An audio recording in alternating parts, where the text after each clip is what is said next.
58 से 84। हाँ तो 6 हो गया, 8 लोग हैं।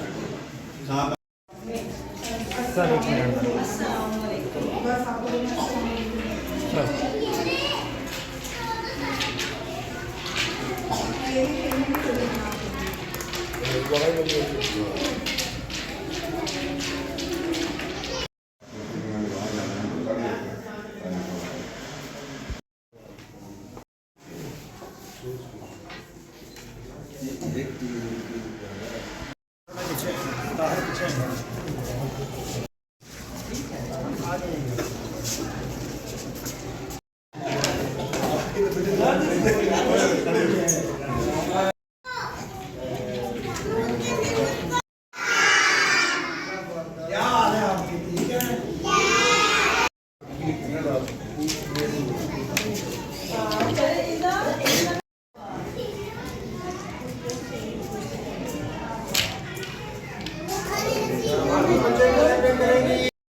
लो सर, ये जरा बच्चे ने बुलाया।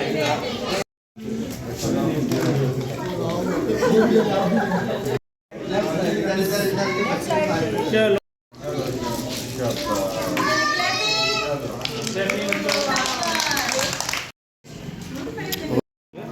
मेरी आवाज़ तो सलाम कर रहा हूँ।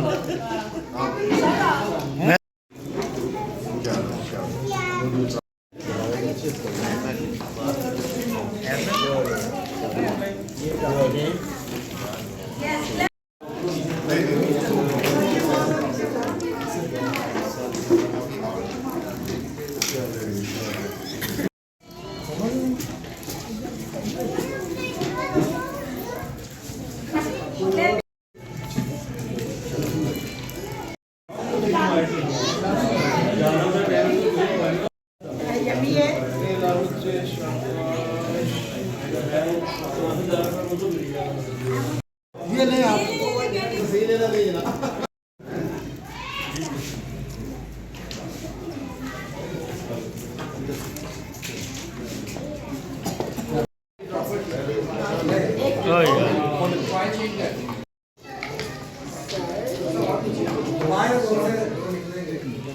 अगला बच्चा कौन सा? इस साइड से।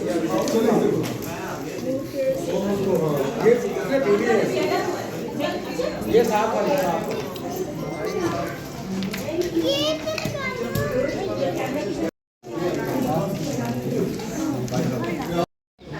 सर सर बड़ी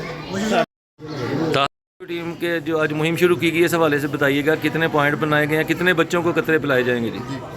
ये इस साल की दूसरी कैंपेन है, पोलियो कैंपेन। आपको पता है कि पाकिस्तान में अभी तक पोलियो बाद जो मौजूद है ख़त्म नहीं हुआ, तो इस बीमारी का बच्चों को बार बार जो है उसकी कैंपेन होती रहती हैं। हमारे यहाँ पे ये कैंपेन इस दफ़ा 26 फरवरी से लेके 1 मार्च तक होगी और इसमें तकरीबन 6.5 लाख बच्चों को पोलियो के कतरे, 5 साल की उम्र वाले बच्चों तक की उम्र के बच्चों को पोलियो के कतरे पिलाए जाएंगे। और टोटल 2771 टीम्स हैं, जो यहाँ पे ट्रांजिट टीम्स भी हैं, यहाँ पे